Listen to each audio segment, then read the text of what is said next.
Hello, welcome to PharmaCare 101, an overview of the BC PharmaCare program. PharmaCare 101 has 5 modules. Each module ends with simple activities for you to check your knowledge before moving on to the next module. In Module 1, we reviewed the BC PharmaCare program and plans. In Module 2, we looked at how PharmaCare decides to cover drugs and the types of coverage available.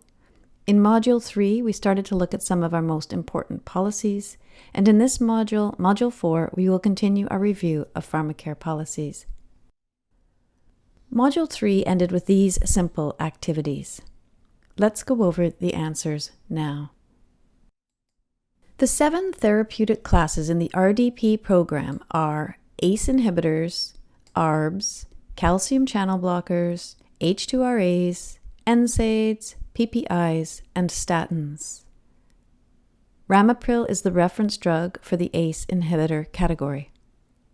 And the special authority criteria for chloroquine requires that it is used for the treatment of extraintestinal amoebiasis for 3 weeks, or rheumatoid arthritis or lupus. Now let's continue with a review of PharmaCare fees and subsidies. Pharmacies charge a dispensing fee for each prescription they fill. PharmaCare sets a maximum amount that it will reimburse. This is currently $10. In some cases, because pharmacies are private businesses, the pharmacy will charge more than $10, unless our full payment policy applies, which we will review later, and the patient then pays the difference. The frequency of dispensing policy limits the number of dispensing fees that PharmaCare will reimburse for dispensing frequencies of fewer than 28 days. So when a prescriber orders daily dispensing, PharmaCare will pay up to 3 dispensing fees per day. And when a prescriber or pharmacist initiates 2 to 27-day dispensing, PharmaCare will pay up to 5 dispensing fees at any one time. For pharmacist-initiated 2 to 27-day supplies, the pharmacist must complete a frequency of dispensing authorization form and fax it to the prescriber to notify them. For more information, please see Section 8.3 in the PharmaCare Policy Manual. PharmaCare pays clinical services fees for 3 categories of adaptations defined by the College of Pharmacists of BC. The adaptation must meet criteria set out by the college's Practice Policy 58. You can see this policy on the college's website. Adaptation fees are not dependent on a patient's PharmaCare coverage and do not count towards their deductible or family maximum. PharmaCare pays a maximum of 2 clinical services fees per drug per person during a 6-month period.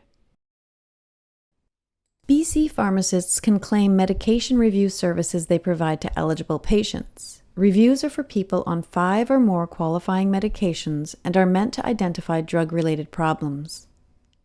There are 3 types of reviews and a maximum number per patient per year. Medication review fees are not dependent on a patient's PharmaCare coverage and do not count towards their deductible or family maximum. Pharmacies may not charge any additional amount to patients who meet the eligibility criteria. Publicly funded vaccines given by authorized pharmacists are reimbursed at a fee of $12.10 and $18 for COVID-19 vaccines. BC pharmacists are not permitted to vaccinate children under 5 years of age.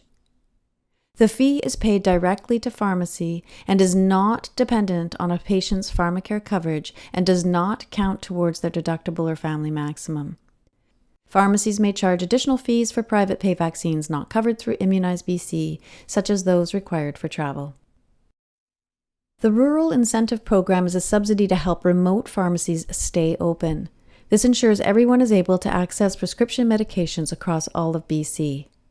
This program pays an additional subsidy per PharmaCare paid claim on a sliding scale. If a pharmacy submits less than 1,700 claims per month, they are subsidized $3 to $10.50 per claim, depending on how few they have. PharmaCare's audit team is responsible for checking that providers are billing for the services they actually deliver. They have the power to access records to make sure that the provider's PharmaCare claims match the goods and services received by patients, and that their record keeping meets the requirements in PharmaCare's legislation, regulations, and policies.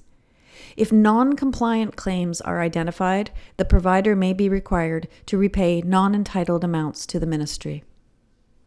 To keep up to date with PharmaCare policies, drug coverage, and the use of PharmaNet, please subscribe to our PharmaCare newsletter or visit our website, which is updated regularly. For our Module 4 activities, please find where you can sign up for the PharmaCare newsletter. Use the search bar on the newsletter webpage to answer this true or false question.